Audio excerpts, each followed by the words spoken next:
స్తోత్రం కలుగును గాక. ఈ ఉదయమందు లైవ్ను వీక్షిస్తున్న ప్రియ శ్రోతలైన దేవుని బిడ్డలైన మీ అందరికీ మన ప్రభువును రక్షకుడునైన యేసుక్రీస్తు వారి యొక్క ప్రశస్తమైన నామంలో వందనాలు తెలియజేస్తున్నా. ఈ సమయమందు ప్రార్థన చేసి ఈ యొక్క లైవ్ ప్రోగ్రామ్ను మనం ప్రారంభించుకుందాం.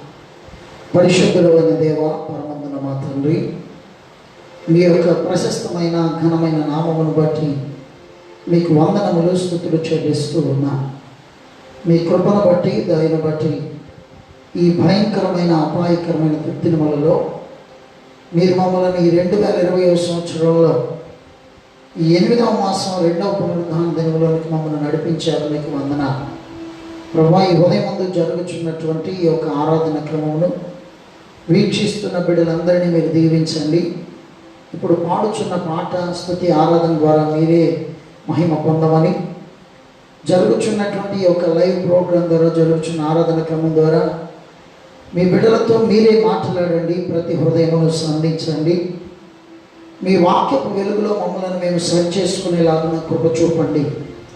ఈ ఆరాధన క్రమం అంతటినీ మీ చేతులకు సమర్పించుకుంటూ దీవెనకరంగా మీరే జరిగించమని మా ప్రభువును ప్రియ రక్షకుడునైన యేసుక్రీస్తు వారి ప్రశస్తమైన నామంలో ప్రార్థించి స్తుతించి వేడుకొనుచున్నాం మా పరమ తండ్రి. ఆమేన్. సుమధుర స్వరముల గానాలతో వేలాది దూతల గళములతో కొనియాడబడుచున్న నా యేసయ్యా, నీకే ఆరాధన. సుమధుర స్వరముల గానాలతో వేలాది దూతల గళములతో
ప్రయిస్తున్నా చిన్న ప్రార్థన చేసుకున్నా.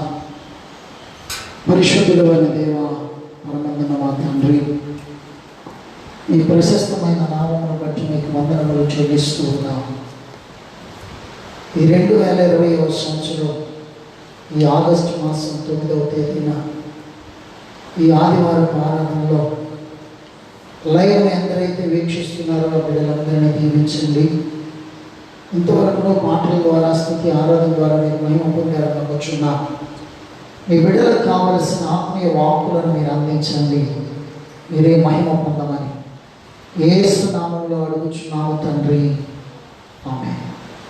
పరిశుద్ధ గ్రంథముల నుండి ఈ ఉదయమందు మన యొక్క ధ్యాన నిమిత్తమై దేవుని యొక్క లేఖనముల నుండి మత్తయి సువార్త 9వ అధ్యాయము, మత్తయి సువార్త 9వ అధ్యాయము 27వ వచనం నుండి 29 వరకు ఉన్నటువంటి వచన భాగములను మనం చదువుకుందాం. మత్తయి సువార్త 9వ అధ్యాయము 27వ వచన భాగము నుండి 29 వరకు ఉన్న వచన భాగములను ఈ ఉదయమందు మన ధ్యాన భాగంగా చదువుకుందాం. యేసు అక్కడ నుండి వెళ్ళుచుండగా ఇద్దరు గుడ్డివారు ఆయన వెంట వచ్చి, దావీదు కుమారుడా, మమ్మల్ని కరుణించమని కేకలు వేసింది. ఆయన ఇంట ప్రవేశించిన తరువాత ఆ గుడ్డివారు ఆయన వద్దకు వచ్చింది. యేసు, నేను ఇది చేయగలను మీరు నమ్ముచున్నారా అని వారిని అడగగా, వారు నమ్ముచున్నాము ప్రభువా అని ఆయనతో చెప్పి, అప్పుడు ఆయన వారి కన్నులు ముట్టి, మీ నమ్మిక చొప్పున మీకు కలుగును గాక అని చెప్పినప్పుడు వారి కన్నులు తెరవబడింది. దేవుని యొక్క పరిశుద్ధ నామములకు స్తోత్రం కలుగును గాక. మరి ఒక మారు ఈ యొక్క లైవ్ను వీక్షిస్తున్న దేవుని బిడ్డలైన మీ అందరికీ మన ప్రభువును రక్షకుడునైన యేసుక్రీస్తు వారి యొక్క ప్రశస్తమైన నామంలో వందనాలు తెలియజేస్తున్నా. ప్రభువునందు ప్రియ దేవుని బిడ్డలారా, ఇక్కడ చదువుబడినటువంటి వాక్య భాగంలో ఓ ఇద్దరు వ్యక్తులు ప్రభు వారి దగ్గరకు రావడాన్ని, ప్రభు వారి కనులు తెరవాలని, గురుటి వారు ప్రభువును వేడుకోవడాన్ని మనం చూడగలుగుతున్నాం. దేవుని యొక్క లేఖనంలో ఉన్నటువంటి భాగాన్ని మనం గమనించినట్లయితే, ప్రభువునందు ప్రియ దేవుని బిడ్డలారా, ఈ యొక్క వాక్య భాగంలో 29వ వచనం ముగింపులో మనకు కనబడుతున్నటువంటి మాట, వారు ప్రభువారిని అడిగారు, మా కన్నులు ముట్టి బాగు చేయమని వారు ప్రభువుని అడగగా, ప్రభు అయినటువంటి యేసుక్రీస్తు వారు వారితో చెబుతూ ఉన్నారు, మీ నమ్మిక చొప్పున మీకు కలుగును గాకని. ప్రభు వారితో చెప్పినంతలో వారి కన్నులు తెరవబడ్డాన్ని చూస్తున్నాం. ఈ ఉదయం దేవుని యొక్క లేఖనంలో నుండి ఓ చిన్న విషయాన్ని మీతో పంచుకోవడానికి దేవుని సేవకునిగా నేను ఇష్టపడుతున్నాను. వీక్షించుతున్న ప్రియమైన దేవుని బిడ్డలారా, పరిశుద్ధ లేఖనంలో ఉన్నటువంటి మాటను మనం చూస్తే వారి కన్నులు తెరవబడినటువంటి సందర్భాన్ని చూస్తున్నాం. ఈ భాగంలో దేవుడి ఉదయాన్ని నాకు ఇచ్చినటువంటి తలంపును, దేవుడు నాకు నేర్పించినటువంటి ఆధ్యాత్మికమైన సత్యమును మీతో పంచుకోవాలని దేవుని సేవకునిగా నేను ఇష్టపడుతూ ఉన్నాను.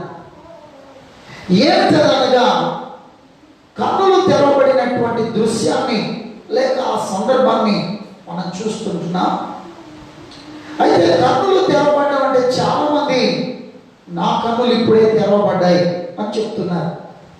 ఏ రీతిగా నుండి వారి కన్నులు తెరవబడుతోంది అనేది చూస్తే, కొంతమందికేమో దేవుని బట్టి కన్నులు తెరవబడుతున్నట్లుంటే, మరి కొందరికేమో అపవాదిని బట్టి కన్నులు తెరవబడుతుంటున్నాయి.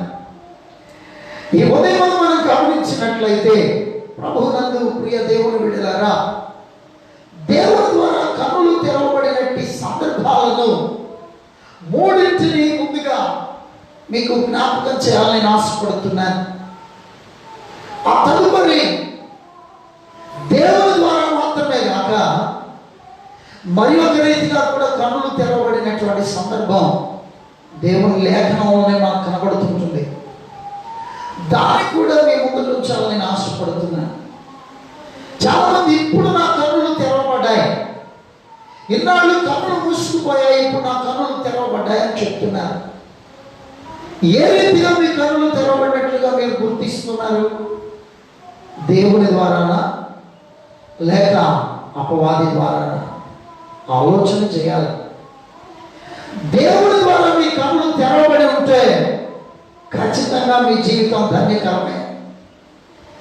దేవుని ద్వారా కాకుండా అపవాది ద్వారా కూడా కళ్ళు తెరవబడినటువంటి స్థితిని నేను కలిగి ఉన్నాను అని అనుకుంటే మీ జీవితం అగమ్య గోచరంగా అర్థం లేనిదిగా మారిపోతుంది.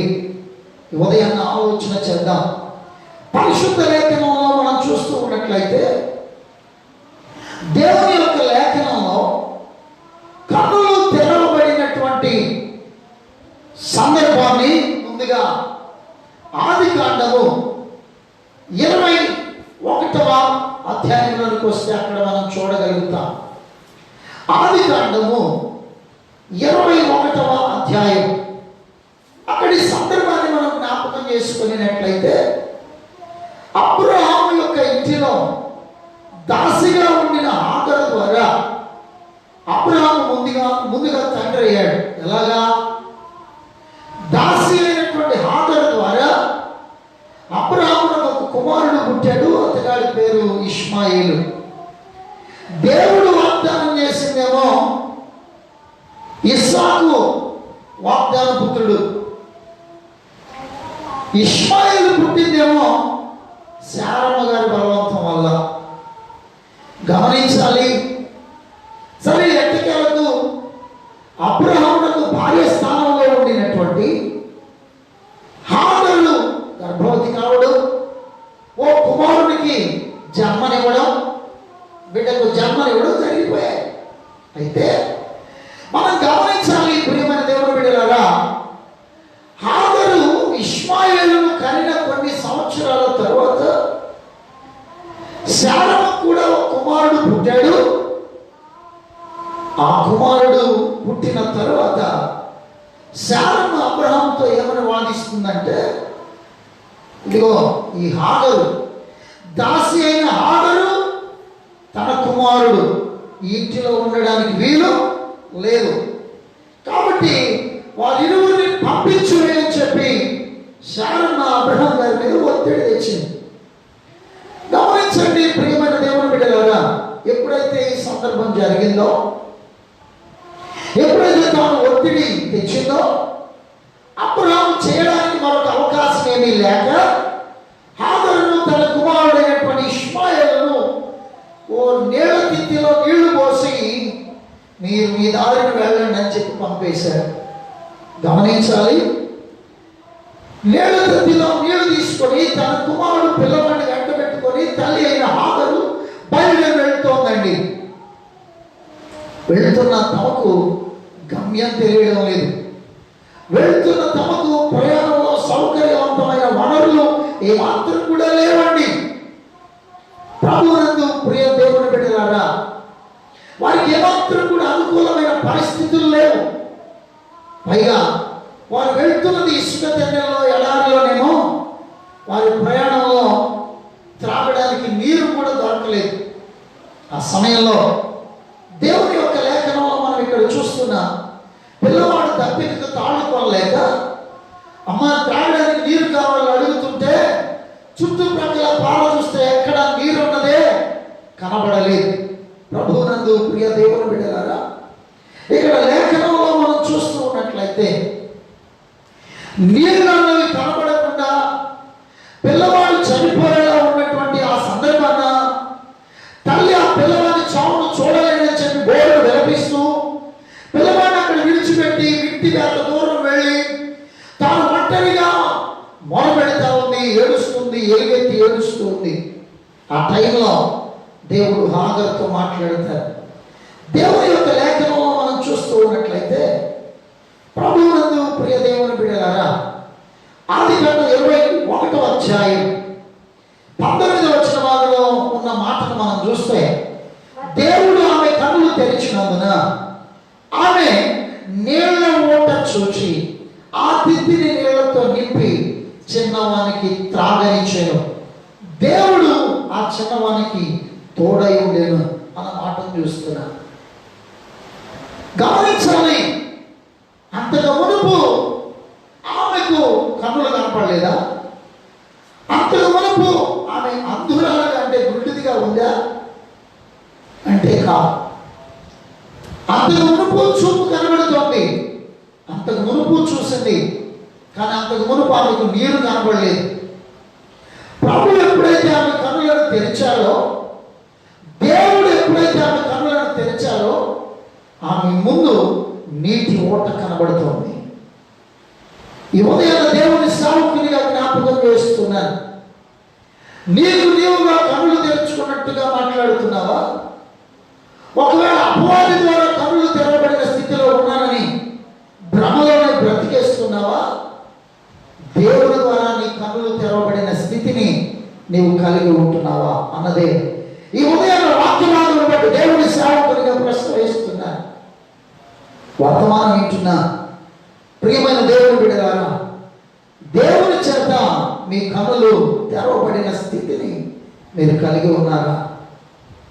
హాగరు జీవితంలో దేవుడు ఆమె కన్నులను తెరిచారు కనుక దేవుని చేత కన్నులు తెరవబడిన స్థితిలో ఉండిన హాగరు నీటి ఓటను చూసింది. ఇక్కడ నేను జ్ఞాపకం చేస్తున్నాను, నీళ్లను తాను చూస్తోంది. ప్రభువునందు ప్రియమైనటువంటి దేవుని బిడ్డలారా, మునుపు కనబడని నీరు ఆ ఇసుకలో లేక ఎడారిలో ఆమెకి ఇప్పుడు కనబడుతోంది. మీ జీవితంలో మీరు చూస్తుండగా మీ కన్నులకు అగుపడని అద్భుతమైన దృశ్యాలను చూడాలి అని ఆశపడుతుంటే, దేవుని ద్వారా అద్భుతాన్ని మీ జీవితంలో అనుభవించాలి అనే ఆశ తృష్ణ మీలో ఉంటే, ఈ ఉదయాన్ని దేవుని సేవకునిగా జ్ఞాపకం చేస్తున్నా.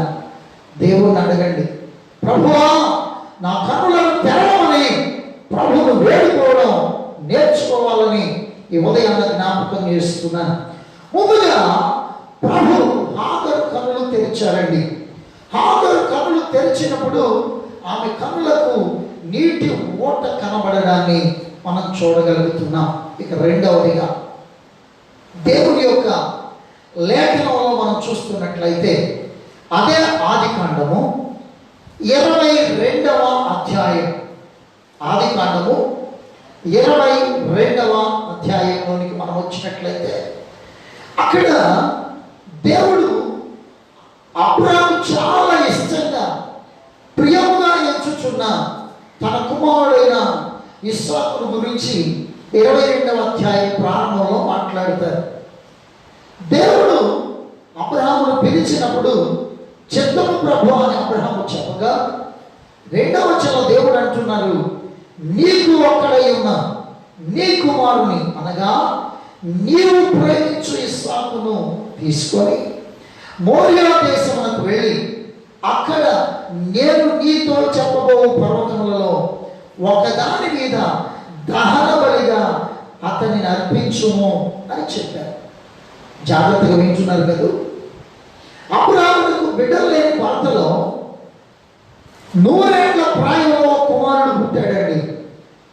100 సంవత్సరాల వయసులో లేక వృద్ధాప్యంలో పుట్టినటువంటి ఆ కుమారుడిని చూసుకొని ఆ తల్లిదండ్రులు మురిసిపోతూ ఉంటుండగా బాల్య ప్రాయంలోనికి వస్తున్న బాలుడైన ఇస్సాకును అబ్రాహాము శారాకు పుట్టిన ఒకడైన కుమారుడైన ఇస్సాకును తీసుకుని వచ్చి వధించి, అది కూడా ఎలాగని బలి నర్పించాలట, దహన బలిగా, అంటే కాల్చివేయాలి. ఇది సాధ్యమేనా? దేవుడు చెప్పిన దాన్ని చేయడానికి అబ్రాహాము బయలుదేరి వెళ్తున్నాడు. జాగ్రత్తగా వినండి ప్రియమైన దేవుని బిడ్డలారా, అబ్రాహాము దేవుడు చెప్పినట్లుగా చేయడానికి బయలుదేరి వెళ్ళాడు. కట్టెలను పట్టుకున్నాడు, నిప్పులు తీసుకున్నాడు, పనివారిని తీసుకొని గాడిదతో కూడా తన కుమారుడిని వెంటబెట్టుకొని మోరియా దేశంలో దేవుడు చూపించే ప్రదేశానికి, పర్వతానికి వెళుతున్నాడు. కొంత దూరానికి వెళ్ళిన తర్వాత అక్కడ ఉన్న పనివారితో చెప్పాడు, ఏమనంటే, నేను ఈ చిన్నవాడు, 5వ వచనంలో మనం చూస్తాం, నేను ఈ చిన్నవాడును అక్కడికి వెళ్ళి దేవునికి మ్రొక్కి మరలా మీ వద్దకు వచ్చేదాము అనే మాటను చెప్పాడు. అంటే అబ్రాహాము నమ్ముతున్నాడు, ఇస్సాకు వలనైనది నీ సంతానం అనబడునని దేవుడు అబ్రాహాముతో చేసినట్టు వాగ్దానమును అబ్రాహాము నమ్మాడు కనుక, లేక విశ్వసిస్తూ ఉన్నాడు కనుక అబ్రాహాము ఏం చేస్తున్నాడంటే దేవునికి బలిని అర్పించడానికి తన కుమారుని తీసుకొని వెళ్తున్నాడు. మార్గ మధ్యంలో కుమారుడు ఒక మాట అడిగాడు, నాన్న కట్టెలు ఉన్నాయి, నిప్పు ఉంది, కానీ బలి పశువు ఏది అని అడిగినప్పుడు యెహోవా చూచుకుంటారు అనే మాటను చెప్పాడు. యెహోవా ఈరే అనగా యెహోవా చూచుకును అని అబ్రహాము చెప్పాడు. సరే అక్కడికి వెళ్ళారు. తీరా వెళ్ళిన తర్వాత ఇక్కడ అడిగిన ప్రశ్న ఇస్సాకు బలిపీఠం దగ్గర అడగడం లేదు. ఇస్సాకునకు అర్థమైంది తానే బలి పశువు అన్నట్లుగా. అబ్రహాము కందకం సిద్ధం చేసి కట్టెలను పేర్చి కుమారుణ్ణి బలిర్పించడానికి బలి పశువుగా ఆ కట్టెల మీద రెండబెట్టి ఖడ్గమును కూడా ఎత్తేసాడు. దేవుని యొక్క లేఖనంలో మనం ఇక్కడ చూస్తున్నట్లయితే అబ్రహాము తన కుమారుడై ఉన్న ఇస్సాకును బలిగా అర్పించడానికి ఖడ్గాన్ని కూడా ఎత్తాడు. అప్పుడు దేవుడు మాట్లాడుతున్నారు, అబ్రహామా అబ్రహామా ఆ చిన్నవాని మీద చెయ్యి వేయకము, అతని ఏమయో చేయకము అంటున్న మాటను మనం అక్కడ చూడగలుగుతున్నాం. ప్రభునందు ప్రియమైన దేవుని బిడ్డలారా, మీరు అనుకోవచ్చు అదేంటండి దేవుడే కదా బలర్పించమన్నాడు, మళ్ళా దేవుడు ఎందుకు కట్టోని ఎత్తిన తర్వాత అబ్రహామును ఆగిపోమన్నాడు అని అంటే అబ్రహామును దేవుడు అక్కడ పరీక్షిస్తున్నాడు. నేను ఈ మధ్యనే వర్తమానం చెప్తూ మీకు చెప్పాను, అదేంటనగా మన విశ్వాసమునకు పరీక్ష ఉంటుంది.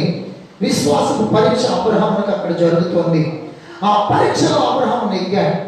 దేవుడు బలర్పించమన్న రీతిగా అబ్రహాము బలర్పించడానికి సిద్ధపడ్డాడు. ప్రభువునందు ప్రియ దేవుని బిడ్డలారా, లేఖనంలో మనం ఇక్కడ చూస్తున్నట్లయితే ఇప్పుడు తన కుమారుని మీద చేయి వేయము అన్నాడు. అబ్రహాం బలర్పించడానికి కదా వచ్చాడు.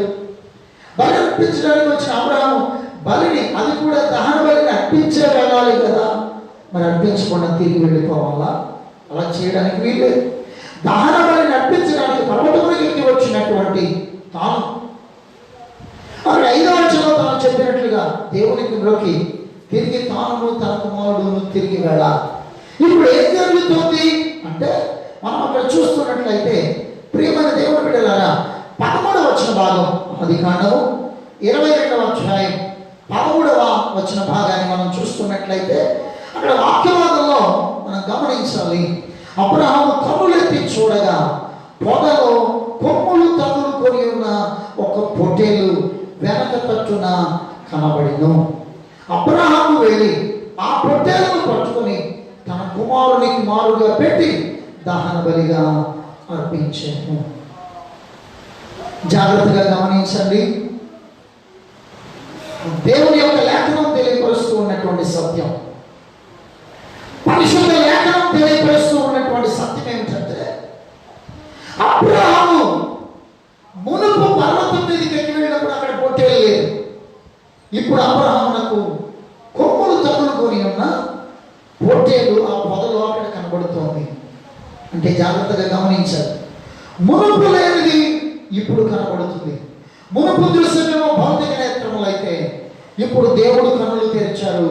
అబ్రహామునకు కొమ్ములు తగులుకొని ఉన్న పొట్టేలు కనబడుతోంది, బలి పశువు కనబడుతోంది, గొర్రె పిల్లలకి గొర్రె పొట్టేలు అక్కడ కనబడుతుంది. పొట్టేలు అనగానే మనకు అర్థమవుతోంది అది మగది. ప్రభువునందు ప్రియమైన దేవుని బిడ్డలారా, మగ గొర్రె పిల్లలు లేక మగ గొర్రె పొట్టేలను బలిగా దహన బలిగా అర్పించడాన్ని మనం చూస్తున్నాం, వధించి అర్పించడాన్ని చూస్తున్నాం. ప్రభువునందు ప్రియులారా, నేను చెప్తున్న 3 సందర్భాల్లో మొదటిది హాగరు కన్నులు దేవుడు తెరిచారు, అక్కడ నీటి ఓట కనబడుతుంది. రెండవదిగా అబ్రహాము కన్నులు దేవుడు తెరిచారు, ఇక్కడ పొట్టేలు లేక గొర్రె కనబడుతుంది.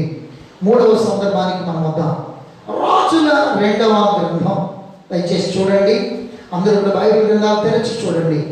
రాజుల 2వ గ్రంథం 6వ అధ్యాయం, రాజుల 2వ గ్రంథము 6వ అధ్యాయం 17వ వచన భాగాన్ని మనం చదివినట్లయితే, యెహోవా వీడు చూచున్నట్లు దయచేసి వీని కండ్లను తెరవమని ఎలీషా ప్రార్థన చేయగా యెహోవా ఆ పనివాని కండ్లను తెరువజేసిన గనుక వాడు ఎలీషా చుట్టూను పర్వతము అగ్ని గుర్రముల చేత రథముల చేతను నిండి ఉండుట చూచెను.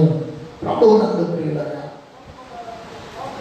ఇక్కడ మూడవ సందర్భానికి మనం వచ్చాం. మొదటిది హాగరు కన్నులు తెరవబడ్డాయి, నీటి ఓటను తాను చూచింది. రెండవది అబ్రహాము కన్నులు తెరవబడ్డాయి, గొర్రె పొట్టేలను తాను చూశారు. మూడవదిగా లేఖనంలో మనం ఇక్కడ చూస్తున్నట్లయితే సిరియన్ల రాజ్యం వారు షోమ్రోను పట్టణమును ముట్టడి చేశారు. ఎందుకనగా సిరియన్లు ఎప్పుడైనా సరే ఇశ్రాయేలీయుల మీద యుద్ధం చేయాలి అని అనుకుంటే ఆ విషయాన్ని ఇశ్రాయేలు రాజులకు దేవుడు ముందుగానే తెలియపరుస్తున్నారు. ఏ రీతిగా అని అంటే, షోమ్రోనులో ఒక ప్రవక్త ఉన్నారు, ఎలీషా ప్రవక్త. ఎలీషా ప్రవక్తకు దేవుడు ముందుగానే వారి మీదకి దండెత్తి రాబోతున్నటువంటి సైన్యమును దేవుడు బయలుపరుస్తున్నారు. ఈ విషయాన్ని ప్రవక్త అయిన ఎలీషా గారు ఇశ్రాయేలు రాజులకు చెబుతున్నారు. వెంటనే ఇశ్రాయేలు రాజును సైన్యము యుద్ధానికి సన్నద్ధులవుతున్నారు. సిరియన్ల రాజుకి అర్థం కావడం వల్ల, అదే మన వారిలో ఎవరో అక్కడ గూఢచారిగా పనిచేస్తున్నారు, మనం ఇక్కడ యుద్ధం చేయాలనుకుంటున్న విషయాన్ని ముందుగానే వారిని చావేస్తున్నారు అని అనుకున్నారు. కానీ కాదు, అక్కడి వారు ఎవరో చావేయడం కాదు, ఇక్కడ ఉన్నటువంటి ప్రవక్త అయిన ఎలీషాకు దేవుడు ముందుగా బయలుపరుస్తున్నారన్న విషయం అక్కడి సైనికులలో ఒకడు ఆ రాజుకు చెప్పాడు. దాంతో సిరియన్ల రాజు రాత్రికి రాత్రే షోమ్రోనులో ఉన్న ప్రవక్త అయిన ఎలీషాను చంపివేయమని సిరియన్ల దండును వేలాది మంది సైన్యాన్ని పంపాడు. దేవుని యొక్క లేఖనంలో మనం ఇక్కడ చూడగలుగుతున్నాం. ఎలీషా ప్రవక్తను చంపాలని సైన్యాన్ని సిరియన్ల రాజు పంపాడు. అయితే ప్రియమైన దేవుని బిడ్డలారా, మనం గమనించవలసిన సత్యం ఏంటనగా, సిరియన్ల రాజు పంపిన సైన్యం చుట్టూ ముట్టడి వేశారు. ఎలీషా ప్రవక్త యథావిధిగా ఉదయాన్నే ప్రార్థన చేసుకుంటున్నారు. పొద్దుటే కళ్ళు కలుపుకుంటూ గెహాజీ గారు, బైబిల్ అలా రాయబడలేదు కానీ గెహాజీ గారు వచ్చి చూశారు. ఏది ప్రవక్త ఎలీషా గారి దగ్గర పరిచారకునిగా ఉన్నటువంటి గెహాజీ వచ్చి చూసేటప్పటికి చుట్టూ సైన్యం కనపడుతున్నారు. అతని పనివాడు 15వ వచనంలో మనం చూస్తాం. దైవజనుడైన అతని పనివాడు పెద్దలక్కడ లేచి బయటకు వచ్చినప్పుడు గుర్రములను రథములను గల సైన్యము పట్టణమును చుట్టుకొని ఉండుట కనబడెను. అంతటా అతని పనివాడు, అయ్యో నా ఏలినవాడా, మనం ఏమి చేయమని ఆ దైవజనునితో అనగా, అతడు భయపడవద్దు, మన పక్షంలో ఉన్నవారు వారికంటే అధికులై ఉన్నారని చెప్పి ఇప్పుడు 17వ వచనంలో ప్రార్థన చేశాడు. ప్రభువా, వీడు చూసినట్లు వీని కండ్లను తెరవజేయమని. దేవుడు గెహాజీ కన్నులను తెరవజేయగా కన్నులు తెరవబడినటువంటి గెహాజీ దృశ్యాన్ని చూస్తూ ఉన్నాడు. ప్రభువునందు ప్రియ దేవుని బిడ్డలారా, ఆ సందర్భాన్ని మనం చూస్తే గెహాజీకి సైన్యం బలమైందే, గొప్ప సైన్యమే ఉన్నారు. అయితే దేవుడు అతని కన్నులను తెరవజేసిన తర్వాత అతనికి ఏం కనబడుతుందంటే, ఎలీషా చుట్టూను పర్వతము అగ్ని గుర్రముల చేత రథముల చేతను నిండి ఉండుట చూచెను. జాగ్రత్తగా గమనించాలి. మూడు సాదృశ్యాలు మనం ఇక్కడ జ్ఞాపకం చేసుకున్నాం. లేఖనంలో ముందుగా చూస్తే హాగరునకు కనబడినటువంటి దృశ్యం నీటి ఊట. రెండవది అబ్రహాములకు కనబడిన దాన్ని మనం చూస్తే అబ్రహాములకు గొర్రె పొట్టేలు లేక మగ గొర్రె పిల్ల. మూడవదిగా మనం చూస్తే మండుచున్న లేకపోతే అగ్ని గుర్రము, అంటే అగ్ని కనబడుతుంది.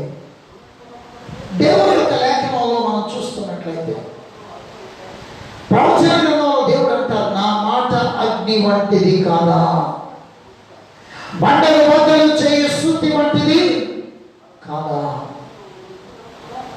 మరి ఒక చోట మీ దేవుడైన యెహోవా దహించు అగ్ని అయి ఉన్నాడు అన్న మాటను కూడా మనం చూస్తాం. ఇక్కడ 3 సందర్భాలు మీకు జ్ఞాపకం చేశాను. ఒకటి నీటి ఊట, నీరు, నీటి ఊట. 2 మగ గొర్రె లేక గొర్రె పొట్టే. 3 అగ్ని. ప్రభువునందు ప్రియమైన దేవుని యొక్క లేఖనంలో ఈ 3 కానీ మన ఆధ్యాత్మికమైన పథాల్లో అర్థం చేసుకోగలిగితే 3 సందర్భాలు 3 సాదృశ్యాలుగా కనబడుతున్నాయి. వాక్యమునకు జీవజలమునకు నీటి ఊట సాదృశ్యంగా కనబడుతోంది. ఇర్మియా ప్రవచన గ్రంథం 2వ అధ్యాయం 11వ వచనంలో దేవుడు అంటాడు, నా జనులు 2 నేరములు చేసి ఉన్నారు, జీవజలముల ఊటైన నన్ను విడిచి ఉన్నారు, తమ కొరకు బద్దలై నీళ్లు నిలవని తొట్లను తొలిపించుకొని ఉన్నారు అంటాడు. అంటే దేవుని మాట, దేవుని వాక్యమై ఉన్న దేవుడు, దేవుని యొక్క లేఖనంలో మనం చూస్తున్నట్లయితే దేవుడు ప్రభువునందు ప్రియ దేవుని బిడ్డలారా తన వాక్కు చేత సృష్టిని అంతటిని కలుగజేసిన సృజనాత్మకుడైనటువంటి దేవుడు. లేఖనంలో మనం చూస్తూ ఉన్నట్లయితే నా మాట అగ్ని వంటిది కాదా అని. మొదటిది నీటి ఊట, 2 గొర్రె పొట్టేలు లేక మగ గొర్రె, 3 అగ్ని. ఈ 3 కూడా తత్వం మనకు సాదృశ్యంగా మనకు కనబడుతున్నాయి. తండ్రి అయిన దేవునికి, కుమారుడైన యేసుక్రీస్తు వారికి పరిశుద్ధాత్మకు అభిషేకం. అగ్నిని గురించి మనం చూస్తే మరి ఒక చోట మనకు కనబడుతుంది, అభిషేకమునకు సాదృశ్యంగా కనబడుతుంది. ప్రభువునందు ప్రియమైన దేవుని బిడ్డలారా, ఇప్పుడు దేవుడు కన్నులు తెరిస్తే దేవుణ్ణి చూస్తాం, దేవుడు కన్నులు తెరిస్తే దైవికమైన కార్యాలు చూస్తాం, దేవుడు కన్నులు తెరిస్తే ఆధ్యాత్మికమైన విషయాల్లో మహత్కార్యాలను మనం చూడగలుగుతాం. దేవుడు కన్నులు తెరిస్తే ఈ రీతిగా ఉంటుంది. ఇప్పుడు మరి ఒక కోణాన్ని మీకు పరిచయం చేయాలని నేను ఆశపడుతున్నాను. మనందరికీ బాగా పరిచయమైన వాక్య భాగమే, దయచేసి చూడండి. ఆదికాండము 3వ అధ్యాయంలోకి మనం వచ్చినట్లయితే, ఆదికాండము 3వ అధ్యాయంలో హవ్వ సాయంకాలం వేళ తోటను చూడడానికి, ఉద్యానవనాన్ని చూడడానికి వెళ్ళిందండి. మరి అప్పుడు ఆదాం గారు ఏం చేస్తున్నారు ఏమో. హవ్వ ఏదైనా తోటను చూడడానికి వెళ్ళినప్పుడు సర్పం రూపంలో సాతానుడు వచ్చి చెట్టుకి కూర్చుని వాడు మాట్లాడడం మొదలుపెట్టాడు. సాతానుడు ఏమంటున్నాడంటే, ఇది నిజమా? ఈ తోట చెట్లలో దేని ఫలములనైనా మీరు తినకూడదని దేవుడు చెప్పానా అని అడిగాడు. అప్పుడు హవ్వ చెప్తున్న సమాధానం ఏంటంటే, ఈ తోట చెట్ల ఫలములను మేము తినవచ్చును, అయితే ఆ తోట మధ్యనున్న చెట్టు ఫలములను గురించి దేవుడు మీరు చావకుండానట్లు వాటిని తినకూడదనియో ముట్టకూడదనియో చెప్పనని సర్పముతో అనేను. ఇప్పుడు మనం వాక్యంలో చూస్తున్నట్లయితే వెంటనే 4వ వచనంలో సాతానుడు లేక సర్పము చెప్తున్న మాట, మీరు చావరే చావరు, మీరు చావరే చావరు, ఏలైనగా మీరు వాటిని తినదెనమున మీ కన్నులు తెరవబడుననియు మీరు మంచి చెడ్డలను ఎరిగిన వారై దేవతల వలె ఉందురనియు దేవునికి తెలియనని స్త్రీతో చెప్పగా. జాగ్రత్తగా వింటున్నారా? 4-5 వచనాల్లో సాతానుడు చెప్తున్న మాట, మీరు చావనే చావరు, మీరు వాటిని తినదెనమున మీ కన్నులు తెరవబడతాయి. ముగింపులోనికి వస్తున్నాను. దేవుడు కన్నులు తెరిచినప్పుడు దప్పిక తీర్చబడింది. దేవుడు కన్నులు తెరిచినప్పుడు బలి పశువు సిద్ధంగా ఉంది. దేవుడు కన్నులు తెరిచినప్పుడు శత్రు సైన్యమును మించిన దేవుని సహాయం కనబడుతోంది. కానీ ఇక్కడ సాతానుగాడు చెప్తున్న ఉద్బోధన చూస్తే, సాతానుగాడు చెప్తున్నటువంటి దుర్బోధన కానీ మనం చూస్తే, మీరు ఆ పండు తినదేమన్నా చచ్చిపోతారని దేవుడు చెప్పాడని హవ్వ మీరు చావలే చావరు, దేవతలే అయిపోతారు, మీ కన్నులు తెరవబడతాయి అని చెప్పి సాతానుడు చెప్పారు. మీరు గమనించాలి, 6వ వచన భాగంలో ఏమని రాయబడి ఉంటుందంటే, ఏలైనా ఆ పండు తిరుగున మీరు చావనే చావను, మీ కన్నులు తెరవబడతాయని సాతానుడు చెప్తే 6వ వచనం ఏం రాయబడి ఉంటుందంటే, స్త్రీ ఆ వృక్షము ఆహారములకు మంచిదియు కన్నులకు అందమైనది వివేకమిచ్చు రమ్యమైనది అయ్యుట చూచినప్పుడు అన్న మాటను చూడగలుగుతున్నాం. ప్రభువునందు ప్రియ దేవుని బిడ్డలారా జాగ్రత్తగా గమనించాలి. లేఖనంలో మనకి ఇక్కడ కనబడుతున్న మాట, సాతానుడు కన్నులు తెరిచినట్టు సందర్భాన్ని, సాతానుడు చెప్పిన చెడు బాధ దుర్బాధ చెవులకు చొప్పించుకున్నప్పుడు, సాతాను వాటికి ఎప్పుడైతే తలవొక్కినదిగా హవ్వ మార్పు చెందినప్పుడు జరిగిన సంభవం సంఘటన ఏమిటంటే, ఇప్పుడు కూడా కన్నులు తెరవబడ్డాయి. అయితే రోజు చూస్తుంటే తినకూడదన్న పండు ఇప్పుడు తినడానికి మంచిదిగా, ఆహారములకు మంచిదిగా, కన్నులకు అందమైనదిగా, వివేకమునిచ్చు రమ్యమైనదిగా కనబడుతుంది. గమనించండి, ఈ ఉదయం మీ సందేశం వింటున్న ఎవరి బిడ్డలారా, ప్రియ శ్రోతలారా, దేవుని సేవకునిగా జ్ఞాపకం చేస్తున్నా, నిన్ను మోసగించే సాతాను తలంపులను నీవు గురి తిరగకుండా, నా కన్నులు తెరవబడ్డాయి, అరే ఇంతటి ఎంజాయ్మెంట్ నేను ఎందుకు కాదనుకున్నాను, ఇంతటి విలాసవంతమైన జీవితాన్ని నేను ఎందుకు కావరాసుకున్నాను, ఇంత మంచి అవకాశాన్ని నేను ఎందుకు పోగొట్టుకున్నాను, ఇంతకాలం వ్యర్థంగా నేను ఎందుకు సమయాన్ని గడిపాను అని అనుకుంటున్నావా? ఇప్పుడు నీ కన్నులు తెరవబడ్డాయి అనుకుంటున్నావా? హవ్వ కూడా అలాగే అనుకుంది. మునుపు ఏమో చూడకూడని, మునుపు తినకూడని ఆ పండు ఇప్పుడు సాతాను గారి బాధ చెవికెక్కించుకున్నాక, దుర్బాధ చెవికెక్కించుకున్నాక, చెడగొట్టే బాధ చెవికెక్కించుకున్నాక, సాతాను తంత్రములతో కూడిన, సాతాను యొక్క మాయోపాయములతో కూడిన బోధన చెవికెక్కించుకున్నాక, దేవుని మాట చెడ్డదిగా, చెడ్డ మాట మంచిదిగా కనబడుతుంది.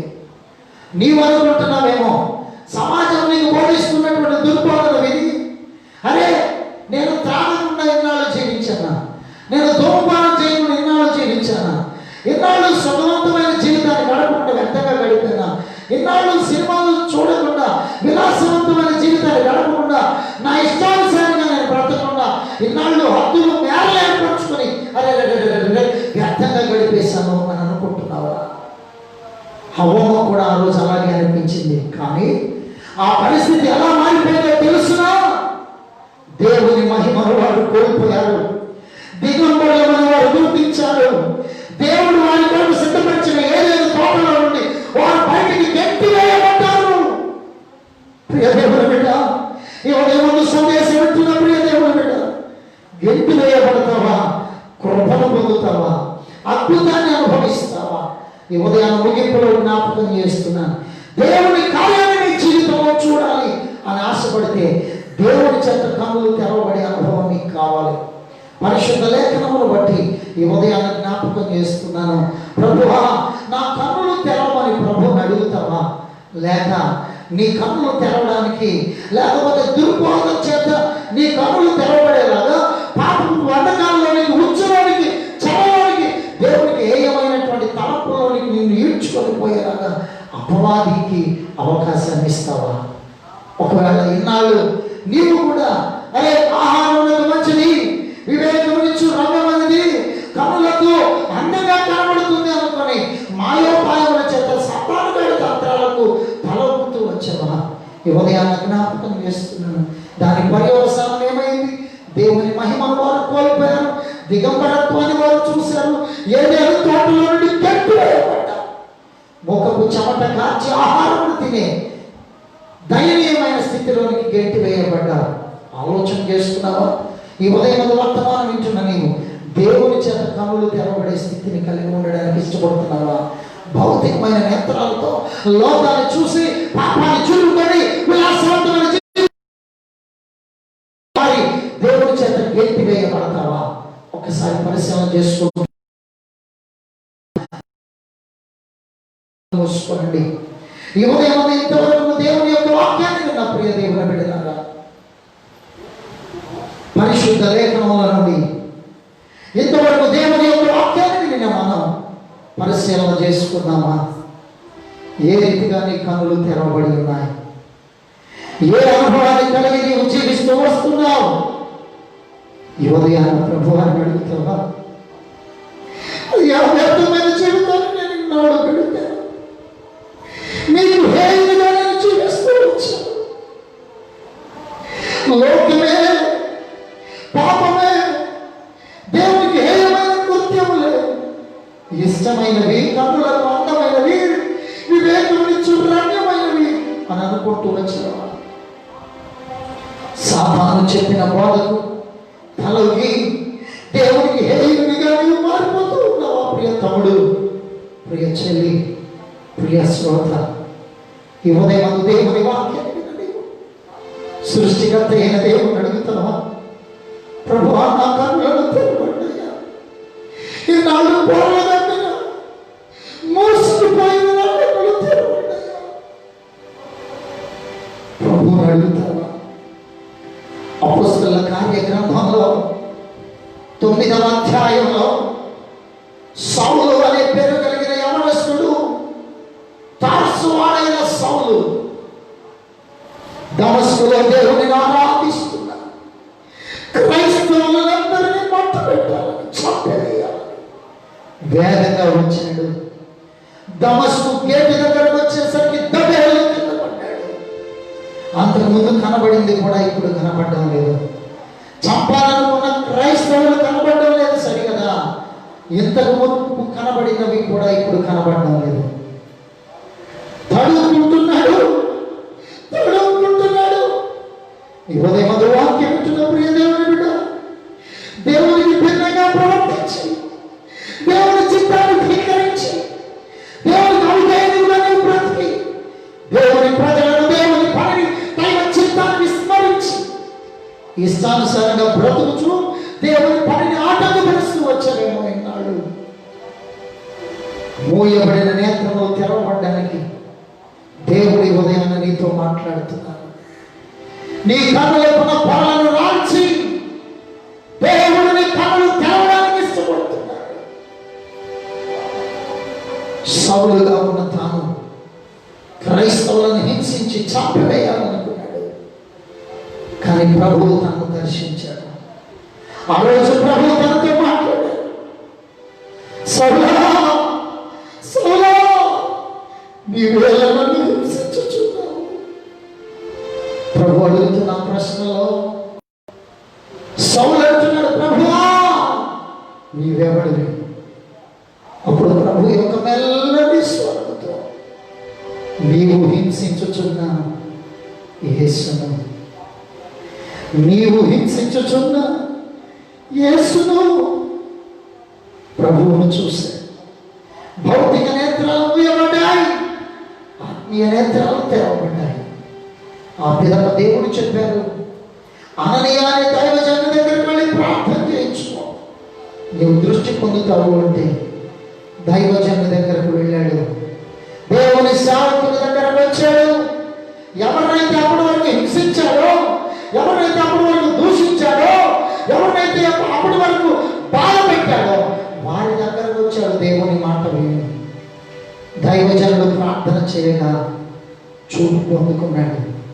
దైవ దర్శనాన్ని పొందుకున్నాడు. తిరిగి మరలా చూపు పొందుకున్నాడు. ఇప్పుడు కొరింథీయులకు రాసిన మొదటి పత్రికలో తాను చెప్తున్నాడు, అకాలమందు పుట్టినట్టున్న నాకును కనబడ్డాడు అని చెప్పాడు. ప్రభు దర్శనాన్ని చూసిన సౌలు పౌలుగా మార్పు చెంది ప్రపంచ దేశాలలో 3 మిషనరీ ప్రయాణాలు చేసి ఎంతో గొప్పగా సువార్తను ప్రకటించింది. ఈ ఉదయాన్న వాక్యాన్ని వింటున్న ప్రియ శ్రోత, ఇప్పటి వరకు నువ్వు ఎలా ఉన్నావు? నీ ఇష్టానుసారంగా నీవు జీవించవు. కన్నులు తెరుచుకున్నానని అనుకుని లోకాన్ని, పాపాన్ని చూసి ఆస్వాదిస్తూ వచ్చారేమో. ఈరోజైనా నీతో మాట్లాడుతున్న దేవుని స్వరాన్ని విన నీవు పశ్చాత్తాపంతో, ప్రభువా నా కన్నులు తెరవబడ్డాయా, మిమ్మల్ని చూసే నేత్రాలు నాకు కావాలి అని ప్రభువాన్ని నేను వాడగలిగితే వాటకు సిద్ధమైన గొర్రె పిల్లవాడు నీ కొరకు ప్రాణం పెట్టిన దేవుడు నీ కన్నులు తెరిచి నీకు తను కనపరుచుకొని నిన్ను తన సొత్తుగా చేసుకోవడానికి ఇష్టపడుతున్నాడు. ఆశ కలిగి ఉన్నావా? ప్రభువును చూడాలనే కోరిక నీలో ఉందా? ప్రార్థన చేయబోతున్నా, నీ కొరకు ప్రార్థన చేయబోతున్నా. మీరున్న స్థలాల్లోనే తలలు వంచి కన్నులు మూసుకోనండి, ప్రార్థన చేసుకున్నాం. పరిశుద్ధుడైన మా దేవ, పరమందున మా తండ్రి, నీకు వందనాలు. ఈ ఉదయకాలపు ఆరాధన ద్వారా ఎందరైతే ఫేస్బుక్ ద్వారా, యూట్యూబ్ ద్వారా ఈ సందేశాన్ని వీక్షిస్తున్నారు, ఆ బిడ్డలందరినీ మీరు దీవించండి నాయన. ఏదో భక్తి చేస్తున్నామని, దేవుడి బిడ్డలందరినీ ఉన్నామని అనుకుంటూ మీకు భిన్నంగా, మీకు హేయులంగా మీ చిత్తంలో ధిక్కరిస్తూ మీ ఆజ్ఞకు అవిధేయులం అయిపోతూ జీవిస్తున్నామేమో. ఈరోజు ఈ వర్తమానం వింటున్న బిడ్డలతో మీరు మాట్లాడండి తండ్రి. ఈ ఉదయం విత్తబడిన మీ మాటలు ప్రతి ఒక్క బిడ్డ హృదయంలో ఫలించులాగున కృప దయచేయండి ప్రభా. మీ లేఖనంలో చెప్పబడినట్లుగా మీరు కన్నులను తెరవచేసినప్పుడు అద్భుతములను మేము అనుభవిస్తాం. మాత్రమే కాదు దేవా, మిమ్మల్ని మేము గుర్తిస్తామయ్యా. మీ ముఖ దర్శనాన్ని మేము చూస్తాం, మీ ప్రత్యక్షతను మేము అనుభవించగలుగుతాం. కాబట్టి మిమ్మల్ని చూచేలా మా కన్నులను తెరవండి నాయన. ప్రభువా, ఏదైనా తోటలో అవ్వలే సాతాను యొక్క తప్పుడు మాటలకు, చెప్పుడు మాటలకు, ఒక్క వాక్యానికి తాము యొక్క దుర్బోధకు చెవి ఒక్కక మీ చిత్తమునకు విధేయులమై మీ మాటను చెవికెక్కించుకునే అనుభవం మాకు దయచేయండి. అలనాడు హవ్వ సాతాను యొక్క బోధన విని నా కన్నులు తెరవబడ్డాయి అనుకున్నది, కానీ జరగబోయే నష్టాన్ని గుర్తించలేదయ్యా. ఈ ఉదయం మంది కూడా వర్తమానం వింటున్న ప్రియ శ్రోతలు కూడా అనేక మంది బిడ్డలు అలాగనే ఉన్నారు. మీకు భిన్నంగా, మీ చిత్తానికి విరుద్ధంగా, మీ యొక్క ఆజ్ఞలకు అవిధేయులుగా బ్రతుకుతూ వచ్చారు. లోకంలో, పాపంలో, మోసంలో, అతిక్రమంలో, అన్యాయంలో, అక్రమంలో బ్రతుకుతూ వచ్చారు. ఈ రోజున మీ కొరకు తమను తాము సమర్పించుకున్నారు కనుక మీ దీనదాసులుగా మీ పాదాలు పట్టుకుని వేడుకుంటున్నాను. అట్టి బిడ్డల కన్నులను తెరవడయ్యా నాయన. వారికి మీ ముఖ దర్శనాన్ని కలిగించండి, మీ ప్రత్యక్షతను అనుభవించండి, మీ పారమార్థిక సత్యములను వారికి బోధపరచండి తండ్రి. వారి జీవితంలో అద్భుతములను చూసేవారు మీ ముఖ దర్శనమును పొందుకున్న ద్వారా ఓ వినూత్నమైన రీతిలో మీ సన్నిధిని ఔన్నత్యము ఆస్వాదించేవారు ఉండే భాగ్యం ప్రతి బిడ్డకు తెచ్చి, పాపము, చెడుగు, లోకము, అవిధేయత నాయన వ్యర్థమైనటువంటి జీవితాన్ని విడిచిపెట్టి మీకు ఇష్టలుగా, మీ చిత్తమును జరిగించేవారుగా, మీకు ప్రియులైన పిల్లలుగా ప్రతి బిడ్డను మలచున్నారు. ఈ ఉదయం ఈ వర్తమానాన్ని వీక్షించిన నాయన ఈ యొక్క లైవ్లో పాల్గొన్న బిడ్డలందరినీ కూడా దీవించున్నారు. మీ చిత్తమైతే మరుసటి వారంలో, మరుసటి కార్యక్రమంలో మేము మీ సన్నిధానంలో కూడుకునే మమ్మల్ని మీ హస్తాల్లో భద్రపరుచున్నాం. మీ చేతులకు సమర్పించుకుంటూ మా ప్రభువును రక్షకుడైన యేసుక్రీస్తు వారి ప్రశస్తమైన నామంలో ప్రార్థించి స్తుతించి వేడుకొనుచున్నాం మా పరమ తండ్రి. ఆమేన్. పరమ తండ్రి అయిన దేవుని యొక్క ప్రేమ, మన ప్రభువును రక్షకుడైన యేసుక్రీస్తు వారి యొక్క కృప, ఆదరణకర్త అయిన పరిశుద్ధాత్మ యొక్క నిత్య సహవాసము, సమాధానము, సన్నిధి ఈ ఉదయం ముందు లైవ్ను వీక్షించి ఈ ఆరాధన క్రమంలో లైవ్లో పాల్గొని నా ప్రతి బిడ్డకు ప్రభువు అక్కడ కొరకు ఎదురు చూస్తున్న సకల పరిశుద్ధులను దేవుని చేత కన్నులు తెరవబడిన స్థితిని కోరుకుంటున్న ప్రతి బిడ్డకు సదాకాలము తోడై ఉండి కన్నులు తెరవబడి దైవ చిత్తములోనికి నడిపించబడి వర్ధిల్లుదురుగాక. ఆమేన్. యేసు రక్తమే, శిలువ రక్తమే ప్రభు యేసు నామమున సంపూర్ణ విజయం కలుగునుగాక. ప్రభు మీ కుటుంబములను దీవించునుగాక. May God bless you all. Praise the lord.